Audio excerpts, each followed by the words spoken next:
our face à face. Thank you, Lord. Thank you, Jesus. Thank you, Holy Ghost. Nous sommes simplement dans la suite de notre enseignement intitulé Affronte ta montagne.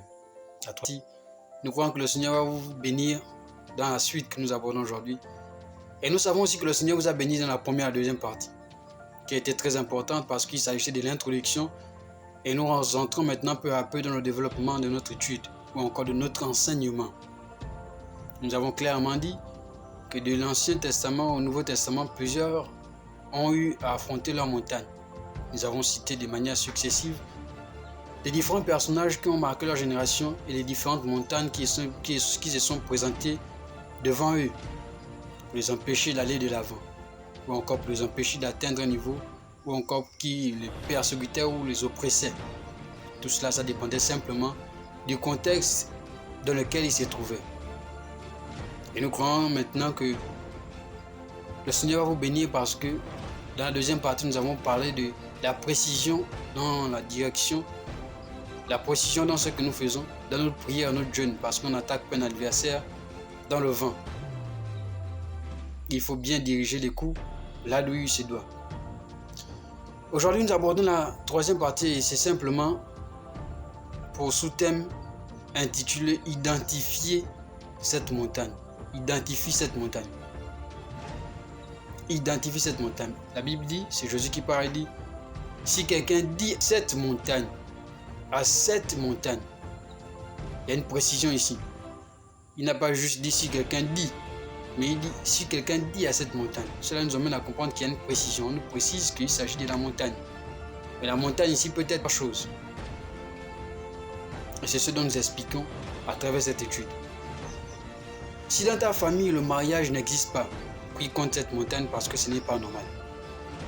Si dans ta maison l'instabilité règne dans tous les sens, prie contre cette montagne parce que ce n'est pas normal. Si dans ta maison les enfants tombent malades, quand il y a un manque de finances ou quand il y a un projet à réaliser en cours avec les finances qui vont arriver, prie contre cette montagne parce que ce n'est pas normal. Cette montagne ou encore les montagnes ou encore la montagne peut ressembler à plusieurs choses. Tout dépend en fait de ceux qui s'opposent à ce que nous voulons voir de l'autre côté. Parce que la montagne, c'est ce qui t'empêche de voir ce qui est devant toi. La montagne, c'est ce qui t'empêche d'atteindre ce qui est devant toi. C'est comme une forme d'opposition géante qui nous empêche de voir de l'autre côté, de l'autre bord, de l'autre rive. C'est ça en fait la montagne. C'est pourquoi vous devez identifier ce qui vole. Vous devez identifier ceux qui volent votre joie. Vous devez identifier ceux qui volent votre santé. Vous devez identifier ceux qui volent votre productivité. Parce que le diable est un voleur. Vous devez identifier ceux qui détruisent votre foyer. Vous devez identifier ceux qui détruisent. Vous devez identifier ceux qui détruisent votre vie de prière, de jeûne, de lecture de la parole de Dieu. Vous devez identifier tout ce genre de choses parce que le diable est celui qui détruit.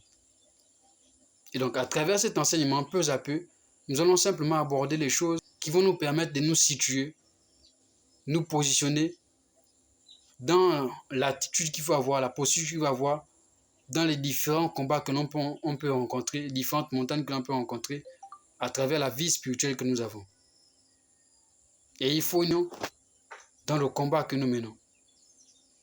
Parce que vous savez,